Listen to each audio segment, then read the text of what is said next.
আজকে তৈরি করব একটি মিনি ফিশ পন্ড, যেটি তৈরিতে আমার কোনো খরচ হয়নি। আপনারা যদি কম বাজেটে একটি ফিশ পন্ড তৈরি করতে চান তাহলে পুরো ভিডিওটি দেখুন। এবার আমি আমার মিনি ফিশ পন্ড তৈরির কাজ শুরু করলাম। প্রথমে আমি প্লাস্টিকের একটি বাটি নিয়ে নেই, যা আমি আমার মাছের সাথে ফ্রিতে পেয়েছিলাম। আমি এই পন্ড সেটআপটি তৈরি করার জন্য ব্যবহার করব এই লাল বালু, যা আমি অনেকবার ভালোভাবে ধুয়েছি, কারণ এই বালিতে প্রচুর পরিমাণে ময়লা থাকে। আমি বালিগুলো দিয়ে বাটির তলাটি ভালোভাবে ঢেকে দেই, যাতে সুন্দরভাবে গাছ লাগাতে পারি। ফিশ পন্ডের লুক আরো বৃদ্ধি করার জন্য আমি এখানে একটি ব্ল্যাক স্টোন ব্যবহার করব, যেটির নিচে মাছ লুকিয়ে থাকতে পারবে। পাশাপাশি পন্ডের সৌন্দর্য আরো বৃদ্ধি হবে। স্টোনটি আমি সোজা করে পিছনে একটু ফাঁকা রেখে বসিয়ে দেই।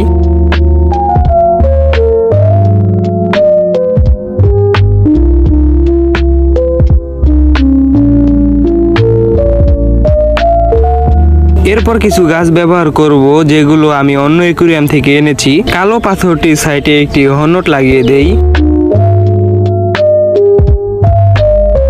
মিনি পন্ডের সৌন্দর্য আরো বৃদ্ধি করার জন্য আমি একটা ডিপটুট ব্যবহার করব। ডিপটুট হিসাবে আমি এই গাছের ডালটি ব্যবহার করব।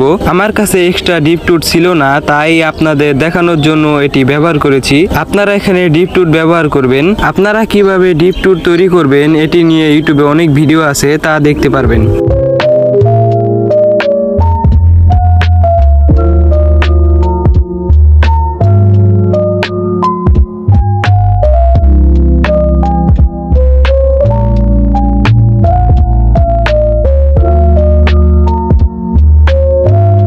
আমি একটি একটি করে সবগুলো গাছ লাগিয়ে ফেললাম।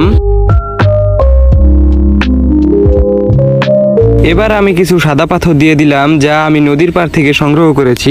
এরপর পাথরগুলো দিয়ে ডেকোরেশনের কাজ সম্পূর্ণ করলাম। এবার আমার পন্ডটি পানি দেওয়ার জন্য সম্পূর্ণ রেডি।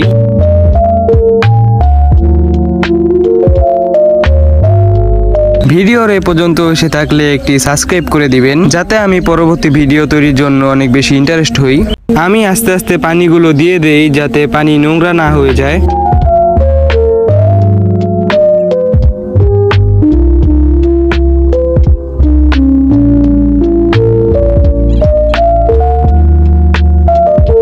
এখানে আমি আমার পুরাতন ট্যাঙ্কের পানি ব্যবহার করব, যাতে মাছগুলোর কোনো সমস্যা না হয়। পানি দেওয়া শেষে এখানে আমি কিছু ফ্লোটিং প্লান্টস ব্যবহার করব, যেগুলো উপরে ভেসে থাকলে আরো বেশি সুন্দর লাগবে।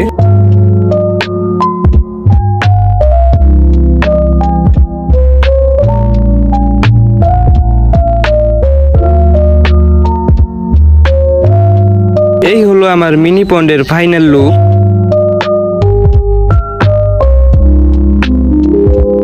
এখানে আমি আমার খামারে দুটি গাপ্পি মাছ ছাড়বো, তাই আগে আমি মাছগুলোকে অ্যাক্লিমেশন করে নেই।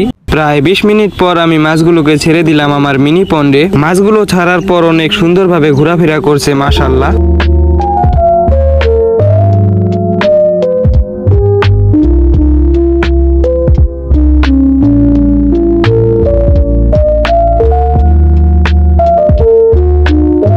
এটা আমি আমার পড়ার টেবিলে রেখে দিব।